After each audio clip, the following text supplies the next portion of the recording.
সুপ্রিয় শিক্ষার্থীরা, আশা করি সবাই ভালো আছো। আমার আজকের এই ভিডিওটি খুবই স্পেশাল। আর এই ভিডিওতে আমি প্রথম সেমিস্টারের ম্যাথ 1 এর প্রথম থেকে পঞ্চম অধ্যায় পর্যন্ত একটি পূর্ণাঙ্গ সাজেশন দিব পর্বমধ্য পরীক্ষার জন্য। তো আশা করি তোমরা এই ভিডিওটি প্রথম থেকে শেষ পর্যন্ত ভালোভাবে দেখবে।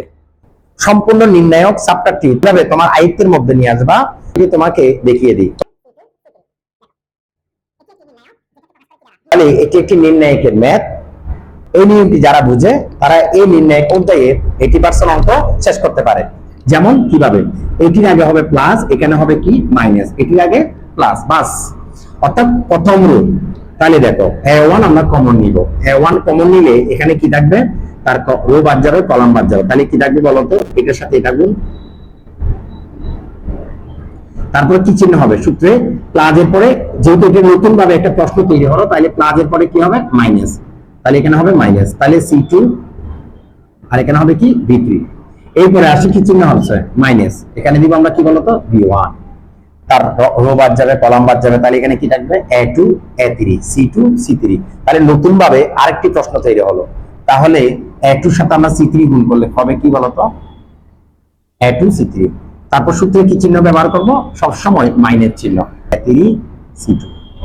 এরপরে কি আছে, প্লাস। এরপর আমরা দিব কি বলতো, C1। C1 মানে হচ্ছে তার রো বাদ যাবে, তার কলাম বাদ যাবে। তাহলে নতুন ভাবে আরেকটা প্রশ্ন তৈরি হলো। তাহলে A2 এর সাথে B3 গুণ করলে হবে কি, A2 B3। সূত্রে কি চিহ্ন দিব আমরা, মাইনাস।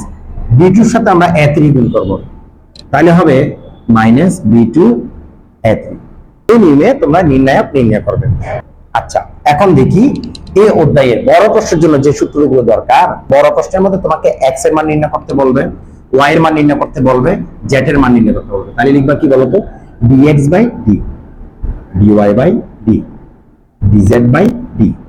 এখানে ds হচ্ছে x এর কলাম বাদ যাবে, dy হচ্ছে y এর কলাম বাদ যাবে, dz হচ্ছে যে z এর কলাম বাদ যাবে। এইভাবে এইরকম নির্দিষ্ট নিয়মে তোমরা এই ম্যাথগুলো কি করতে পারো, সমাধান করতে পারো। এরপরে আসি ম্যাট্রিক্স। তো প্রথমে দেখো ম্যাট্রিক্স অধ্যায়ের মধ্যে কি কি ম্যাট্রিক্স তোমাকে করতে হবে। পার্শ্বচক, যেটাকে ইংলিশে বলে ট্রান্সপোজ, অনুবন্ধী কিভাবে করে। তৃতীয় নাম্বার তোমাকে জানতে হবে বিপরীত ম্যাট্রিক্স কিভাবে করে। চতুর্থ নম্বরে তোমাকে জানতে হবে গুণন ম্যাট্রিক্স কিভাবে করে। পঞ্চমে তোমাকে জানতে হবে র্যাঙ্ক অথবা মানাঙ্ক কিভাবে নির্ণয় করে।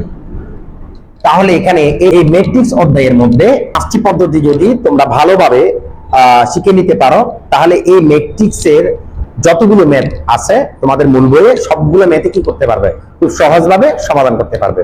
এই 5টি পদ্ধতির মধ্যে সংক্ষিপ্ত প্রশ্ন আসার সম্ভাবনা আছে র্যাঙ্ক ম্যাট্রিক্স, আর হচ্ছে গুণন ম্যাট্রিক্স। আর দেখো বড় প্রশ্নের জন্য পার্শ্বচর ম্যাট্রিক্স তোমাকে শিখতে হবে, অনুবন্ধী ম্যাট্রিক্স শিখতে হবে, বিপরীত ম্যাট্রিক্সও কি করতে হবে, শিখতে হবে, গুণন ম্যাট্রিক্সও শিখতে হবে। এই 4টি পদ্ধতি মিলিয়ে হচ্ছে বড় প্রশ্ন। আর গুণন ম্যাট্রিক্স আলাদা করে আসলে সেটা হবে ছোট প্রশ্ন, র্যাঙ্ক ম্যাট্রিক্স আসলে সেটা হবে কি বলতো, ছোট প্রশ্ন। তাহলে এর যে বড় প্রশ্নের যে সূত্রটি আছে সেটা হচ্ছে A ইনভার্স 1 L। তোমাদেরকে যদি বলা হয় ম্যাট্রিক্সের সাহায্যে সমাধান করো, তখন তোমরা এই সূত্রের মাধ্যমে ওই বড় প্রশ্নের ম্যাথটি কি করতে হবে, সমাধান করতে হবে। এখানে দেওয়া আছে A ইনভার্স 1 অর্থাৎ বিপরীত ম্যাট্রিক্স। তাহলে তোমাদেরকে বিপরীত ম্যাট্রিক্স করতে হবে। বিপরীত ম্যাট্রিক্স করতে গেলে তোমাকে অনুবন্ধী করতে হবে, অনুবন্ধী করতে গেলে কি করতে হবে, পার্শ্বচর। ঠিক আছে। আচ্ছা, পার্শ্বচরকে প্রকাশ করে কি দ্বারা, এটি দ্বারা। পার্শ্বচরের নিয়মটা কি, রো থেকে কলামে, রো থেকে কলামে। আচ্ছা, অনুবন্ধীর সূত্রটা হচ্ছে এরকম, A11 A12 A13 A21 A22 A23 A31 A32 কি 33। এদের আগে অবশ্যই চিহ্ন ব্যবহার করতে হবে। ঠিক আছে। এই এরপরে আসে বিপরীত ম্যাট্রিক্স। বিপরীত ম্যাট্রিক্সের সূত্র দেওয়া আছে অনুবন্ধী বাই পরম মান অথবা নির্ণয়। ঠিক আছে। ম্যাট্রিক্স অধ্যায়ের তোমার শর্টকাট পদ্ধতিতে তোমাদেরকে বুঝিয়ে দিলাম। এই ম্যাট্রিক্স যে প্রশ্নগুলো আসবে আর তোমাদের যে ম্যাট্রিক্স অধ্যায় থেকে যা যা ধারণা নেওয়ার প্রয়োজন সেই ধারণাগুলো তোমাদেরকে দিয়ে দিলাম। এর পরের অধ্যায় হচ্ছে বহুপদী। বহুপদীর মধ্যে কি কি তোমাদেরকে করতে হবে। প্রথমে আমি যদি বলি মূল দুটির যোগফল, অর্থাৎ আলফা প্লাস বিটা আর আলফা বিটা, এই মূল দুটির যোগফল এবং গুণফল যদি তোমরা পারো, তাহলে বহুপদীর 50% ম্যাথ তোমরা করে ফেলতে পারবে। যোগফলের সূত্রটি হচ্ছে কি মাইনাস এক্স এর সহগ, নিচে হবে এস স্কয়ার এর সহগ। গুণফলের সূত্র হচ্ছে বর্জিত পদ আর এস স্কয়ার এর সহগ। এর দুটি সূত্র অর্থাৎ মূল দুটি যোগফল এবং গুণফলের দুটি সূত্র যদি তোমরা ভালোভাবে পারো তাহলে বহুপদীর 50% ম্যাথ তোমরা শেষ করে ফেলতে পারবে। এরপরে আসি বহুপদীর যে অধ্যায়ভিত্তিক যে সূত্রগুলো রয়েছে, যে দুটি সূত্র, সেই দুটি সূত্র আমি তোমাদেরকে একটু দেখিয়ে দিই। এস স্কয়ার মাইনাস মৌলিক যোগফল এক্স মৌলিক গুণফল সমান 0 সমান ও বাস্তব হয়। মূলধন যদি কি হয় সমান হয় অথবা কি হয় বাস্তব হয়, তাহলে এই সূত্রটা তোমরা বসাবা বি স্কয়ার মাইনাস 4ac, যেটাকে আমরা বলি নিশ্চয়কের সূত্র, ইজ ইকুয়াল টু 0। তাহলে এই দুটি সূত্র বহুপদীর, এই দুটি সূত্র ভালোভাবে তোমরা দেখে নিবে। এরপরে আসি বহুপদী থেকে দুই ধরনের ম্যাথ তোমাদেরকে করতে হবে। তাহলে বহুপদীতে দুই ধরনের প্রশ্ন, বড় প্রশ্ন রয়েছে। একটি হচ্ছে মূল বিশিষ্ট সমীকরণ নির্ণয় করতে বলতে পারে, না হয় তোমাদেরকে প্রমাণ করো অথবা মান নির্ণয় করো অথবা কি দেখাও যে। এরপরের অধ্যায়টা হচ্ছে জটিল জটিল সংখ্যা। এই জটিল সংখ্যা থেকে দুই ধরনের ম্যাথ আসবে। আর তার আগে আমি তোমাদেরকে জটিল সংখ্যার যে সূত্রগুলো ব্যবহার করা হয় সেই সূত্রগুলো একটু লিখে দিই।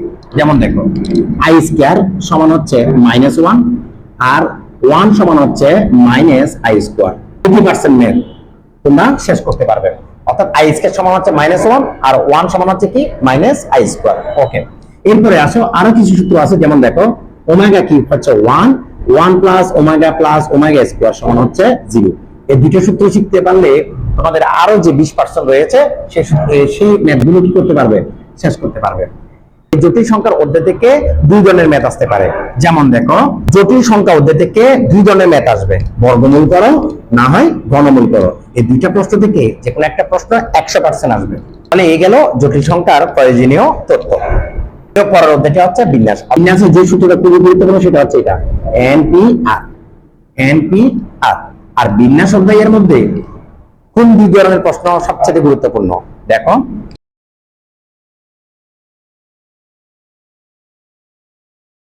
সাজানো যায়, স্বরবর্ণ পাশাপাশি রেখে কত প্রকার সাজানো যায়। তোমাদেরকে এখানে একটা শব্দ দিবে, বলবে যে স্বরবর্ণগুলোকে পাশাপাশি রেখে কত প্রকার সাজানো যায়। দ্বিতীয় নম্বর প্রশ্ন করতে পারে, একটা শব্দ দিবে স্বরবর্ণগুলো পাশাপাশি না রেখে কত প্রকার সাজানো যায়। তাহলে এই দুই ধরনের প্রশ্ন থেকে যে কোনো একটি ধরনের প্রশ্ন 100% আসবে। তাহলে বিন্যাস অধ্যায়ের মধ্যে আমাদেরকে একটা সূত্র শিখতে হবে, সেটা হচ্ছে এনপিআর। আর বিন্যাস অধ্যায় থেকে দুই ধরনের ম্যাথ তোমাদেরকে দেখতে হবে। এখানে একটি শব্দ দেওয়া থাকবে, বলবে স্বরবর্ণ পাশাপাশি রেখে কত প্রকার সাজানো যায়, না হয় স্বরবর্ণ পাশাপাশি না রেখে কত প্রকার সাজানো যায়।